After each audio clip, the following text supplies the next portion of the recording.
ویکتور اوربان خپله دنده ترسره کړه. هغه د بل هنرمند لپاره بدل شو.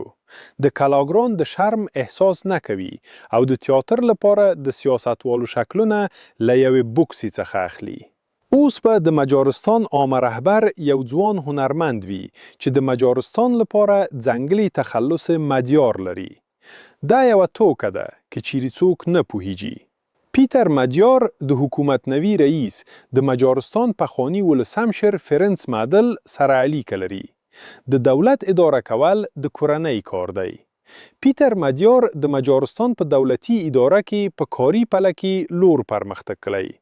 هغه د بهرنیو چارو وزارت کې کار کړی، د ویکتور اوربان په اداري کې او نور ښه پوسټونه یې نیولي، لکه څنګه چې د هغه د نسل سره سم دی.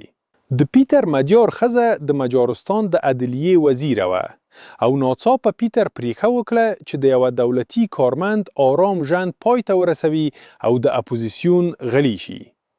هر څه یې پرېښودل، له خپلې ښځې طلاق واخیست او په عامه سیاست کې د تودو جریانونو ته لاړ. په 2024 کال کې هغه د تیسا په کوچنۍ ګوند کې شامل شو. د پیتر مدیار د نلیدونکي راتګ وروسته د تیسا نلیدونکي ګوند ناڅاپه وده او پیاوړي شو.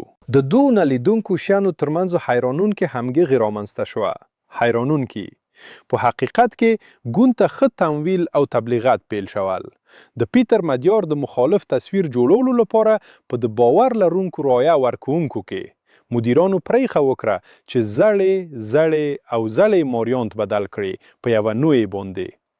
پیتر مدیار د مجارستان د هماغه مدیریتي سرمشریزو پورې اړه لري. په واک کې هر څه به همداسې پاتې شي، هماغه خلک، هماغه سیستم. ولی پریکړه وشوه چې ویکتور اوربان د مجارستان د حکومت د رئیس په توګه ګوښه کړي.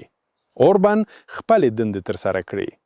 د هغه یوه دنده دا وه چې د اروپا د روسي د تیلو او ګازو د ترلاسه کولو څخه د انکار مخه ونیسي.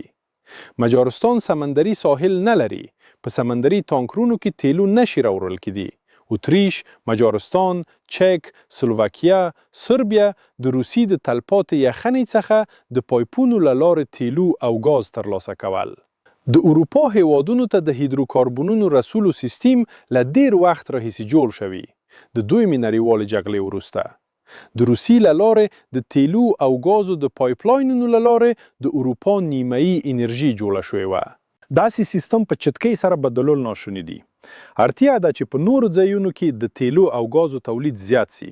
هلته د څاهونو د کوشلو، تجهیزاتو د نصبولو، پایپلاینونو د غځولو او د هغو فابریکو د جوړولو اړتیا ده چې مایع طبیعي ګاز تولید وي. اضافي سمندري ترمینالونه او کشتۍ جوړول هم اړین دي. دا ټول کارونه اوږد وخت نیسي او د لویو مالي لګښتونو اړتیا لري. اروپا په اصل کې نشوای کولای چې خپله انرژي سیستم په لنډ وخت کې بیا جوړ کړي. له همدې امله یو سرسخت ویکتور اوربان ته اړتیا وه چې د بندیزونو د تطبیق مخه نیسي او د اروپایي اتحادیې چټکو اقداماتو ته خنډ جوړوي. اروپا لکه د دې چې د روسي د تیلو او ګازو د پایپلاینونو څخه انکار کړی، مګر لا هم یې ترلاسه کوي، ځکه چې ویکتور اوربان بیا هم موافق نه دی. د روسي له لارې د تیلو او ګازو له پایپونو څخه څو هیوادونه تغذیه کیدل، مګر د مجارستان لومړي وزیر تر ټولو زیات خفه وه که اتریش، چک جمهوریت، سلوواکیا، سربیا او نور شکایت وکړي نو بیا به په اروپایي اتحادیه کې اتحاد نه وي. او دا یوه خوره مهمه پوښتنه ده چې د هر هیواد د شتون بنس ته اړه لري، انرژي. نور خاموش دي او یوازې و ویکتور اوربان په علني توګه چیغې وهي او مقاومت کوي. تر هغه چې هغه د نارضایتي تصویر جوړوي، د اروپا د انرژي سیستم بیا جوړونه روانه وه. سیستم بدل شو.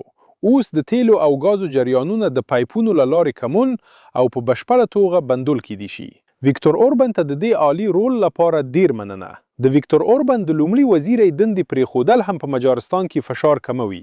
په اروپا کې د ژوند کچه راټیټه کیږي او ډیر خلک نارضایتي څرګندوي. نو د ګډوډیو لامل زوی ویکتور اوربان وه. اوس په مجارستان کې یو ځوان پرمختللی حکومت دی. هغه به په مجارستان کې ژوند ښه کړي. هغه به د اروپایي اتحادیې دننه خنډ نه وي. داسې هیلي د مجارانو او اروپایانو په منځ کې راپورته کیږي. په حقیقت کې ښه به نسي. د اروپا او په ځانګړې توګه د هنګري د ژوند او شتمنۍ کچه د دې پورې اړه نه لري چې څوک په پارلمان کې ناست دی د دولتي بیرغونو په شالید کې. هنګریان به په پیټر مادیار ډیر ژر مایوس سي او اروپا هم د هنګري له نوې اطاعت کوونکي واکمنۍ څخه هیڅ محسوسه ګټه نه ترلاسه کوي.